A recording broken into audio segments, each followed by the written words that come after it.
If only I hadn't lost my license.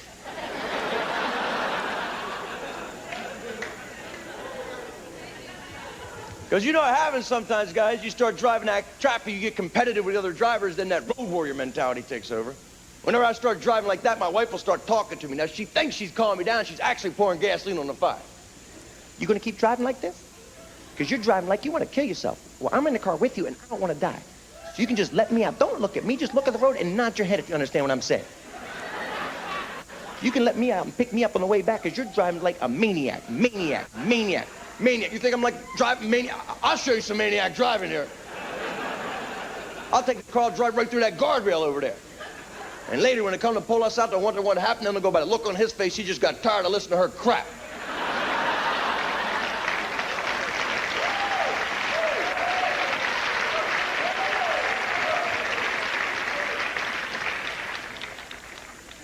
I'm just trying to say is, we're not perfect. My wife and I, neither one of us are perfect. You know, we have our problems and we just keep working through. We love each other, you know. See, that's what happens, though. Sometimes you want the other person to be perfect. You know, it happens in any romance. You want the other person to be what you want them to be when you want them to be that. And that's trouble, but that happens sometimes. I don't know what my wife visions a perfect man to be, but I know as a guy, most times when I fantasize about a perfect woman, it's a woman who's a total tramp in bed and then June Cleaver the second she steps out of it. Would you like something to eat, dear? I know this is crazy because there's no basis in reality for this. You guys know women are just as moody as guys are. You have no idea what kind of mood she could be in. You could be running in the house going, dear, I think I broke my arm. And she's standing there in garter belt and heels going, well, take me now, beast boy.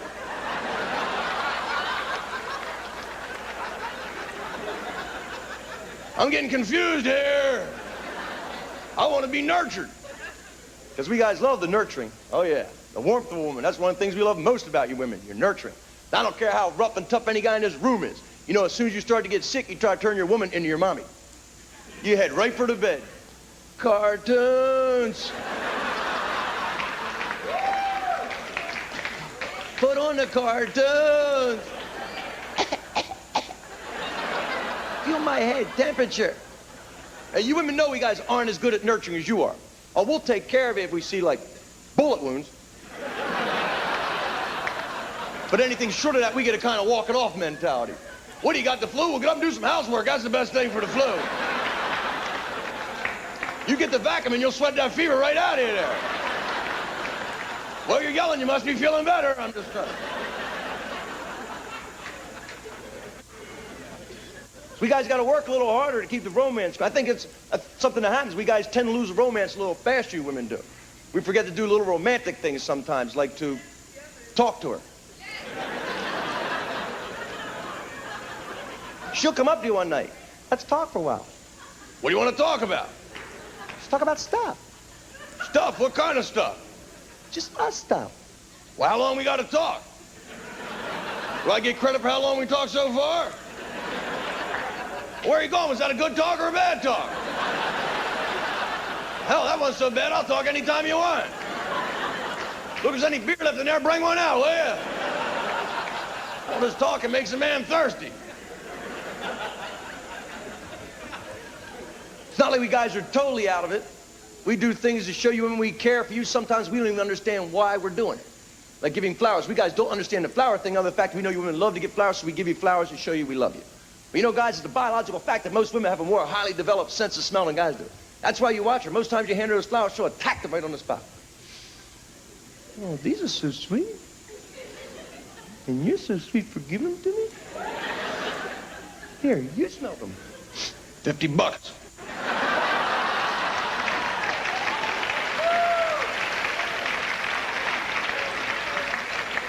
Smells like a little green tree. I hang my car. That's $4.99. I don't get it.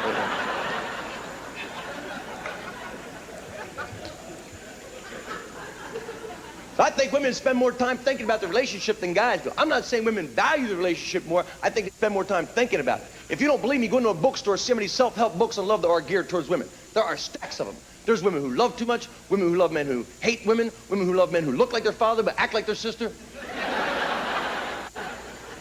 Maybe this is one of the reasons why women are far more advanced in love technology than we are, guys. Absolutely. They can break our communication codes like nothing. She can tell what's going on in your phone conversation. She only hears your end of the conversation. You're not even using any nouns or verbs. You're just grunting into the telephone. Uh-huh. Uh-huh. Uh-huh. If you think you're going to fish this weekend, you're out of your mind. It was the wrong number, wasn't it? No innocent question, guys. No innocent questions. You got to stay on your toes all the time. No innocent questions. My wife and I watched this movie, Body Heat. Kathleen Turner was on the screen. My wife goes, "You think she's pretty?" I went, "Yeah, definitely." I didn't think another thing about it. Then a couple hours later, I went, "Hey, baby, you scratch my back? Won't you get Kathleen Turner to scratch your back?"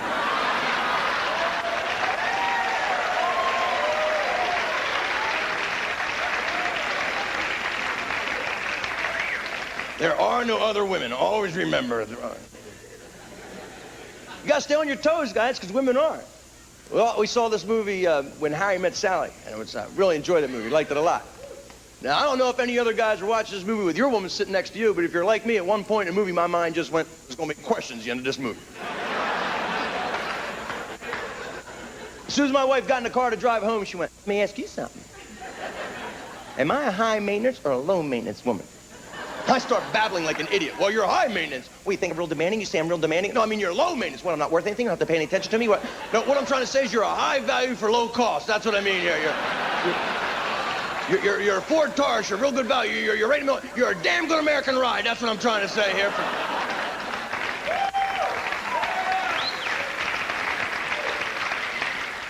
See, and these are just discussions to a woman which sometimes can freak a guy out because we don't know where it can lead to. So we get scared about that sometimes. Because sometimes the arguments come kind of out of nowhere. Arguments come out of nowhere. Have you ever been awake in the middle of the night by the other person? "Wake up, wake up. I had a nightmare about you. We were driving in the desert and you just left me there." "Go back to sleep. I'll come pick you up."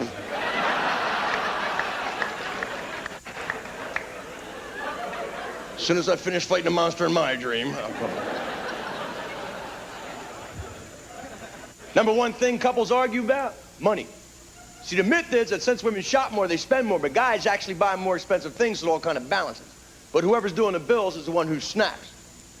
Whoa! Whoa! Hey, babe, come here a minute. We got a little economic discussion here. See, you can't spend more than you take in. Stop me if I sound out of line.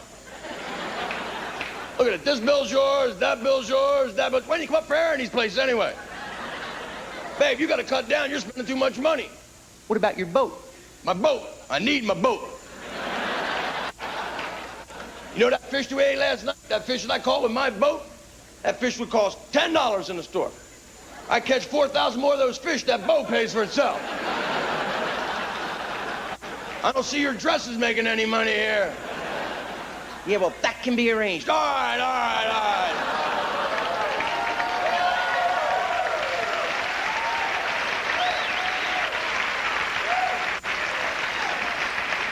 Try to have a discussion.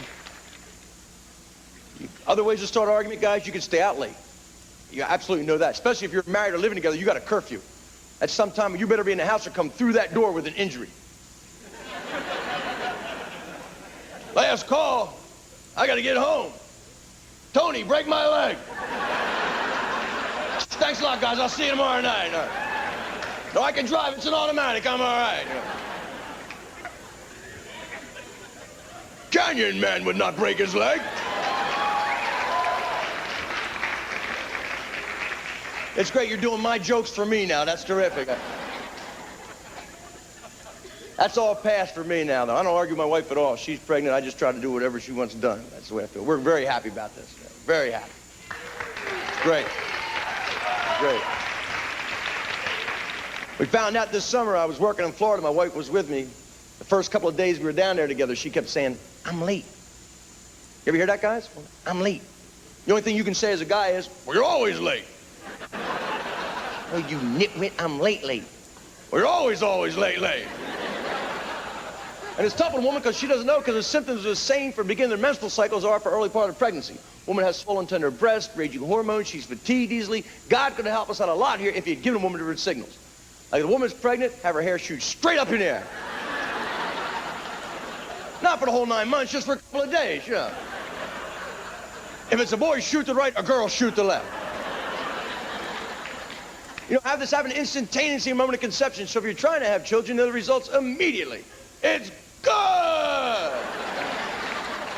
No good, off to the right. So we were down there, we weren't at home. I said, well, we'll find a doctor tomorrow and get a blood test. She goes, I can't wait. I want to know tonight. I can't wait anymore. Let's go get a home pregnancy test. She said, sure, okay, you know. So we got in a rental car, and then we drive to the drugstore, and she waited in the car, and I went in, and I bought a home pregnancy test and a box of tampons. Well, she wanted to be covered either way, understood. Yeah. I have no problem doing this. I buy feminine hygiene products for all the time. I hear some guys are embarrassed to do this. I don't understand that. What is the guy worried the clerk's going to think to use the stuff for himself? I go up to the register, I'm practically bragging. I got a woman!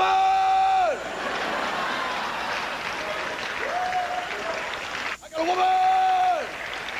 What do you got, penthouse, pal? I got a woman!